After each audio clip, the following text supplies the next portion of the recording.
So இப்போ நம்ம என்ன பார்க்க போகிறோம்னா ஈவினிங்கோட மினி லாக் பார்க்க போகிறோம். நம்ம மேக்ஸ் பாருங்கள் ரிலாக்ஸ் பண்ணிகிட்ருக்கிறாரு. இது வந்து ரிலாக்ஸிங் டைம் இல்லையா அப்புக்குட்டி ரிலாக்ஸிங் டைம் அது. இது பாருங்களேன் நல்ல இந்த நேச்சுரல் காற்று மரத்துக்கிட்டேருந்து போகிற காற்று வாவ் செம்மையாக வருதான்.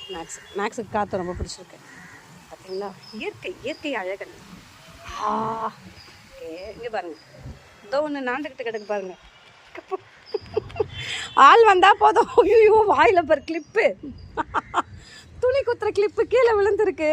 அதை எடுத்து வாயில் வச்சுக்கின்னு இந்த பூசப்பா. என்னடா பூசு இது? டேய் இது எந்த ஒரு வாயை தேடு. அப்படி பார்த்துங்க கிளிப்பை போட்டுட்டா. ஐயோ முழுகல போறியா? ஐயோ எந்திரி. அடுத்த டிக்கெட்டு கரீஸ் குட்டி.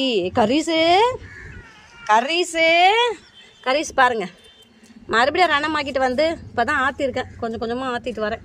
பவுடர் பட இவருக்கும் இதை தான் எல்லாம் வந்து பிறல்றதுக்கு வசதியாக இருக்குதுன்னு வந்துடுறாங்க. இந்த மாதிரி எங்கள் வீட்டை போய் நம்ம தேடுறது சொல்லுங்கள். ரோஜாவால் வீடே கொடுக்க மாட்டேங்கிறாங்க. இப்படி இருக்கணும்னு ஆசைப்படுதுங்க. இந்த மாதிரி ஒரு பிளேஸை நாங்கள் எங்கே போய் தேடி கண்டுபிடிச்சி நாங்கள் போகிறது ஒன்றும் புரியல. இவங்கெல்லாம் வலிச்சுக்கிட்டு எங்கே போகிறது? நல்ல வீடு கிடைக்கணும்னு எல்லோரும் கொஞ்சம் இந்த பிள்ளைங்களுக்காக கிடைக்கணும்னு ப்ரே பண்ணுங்கள்.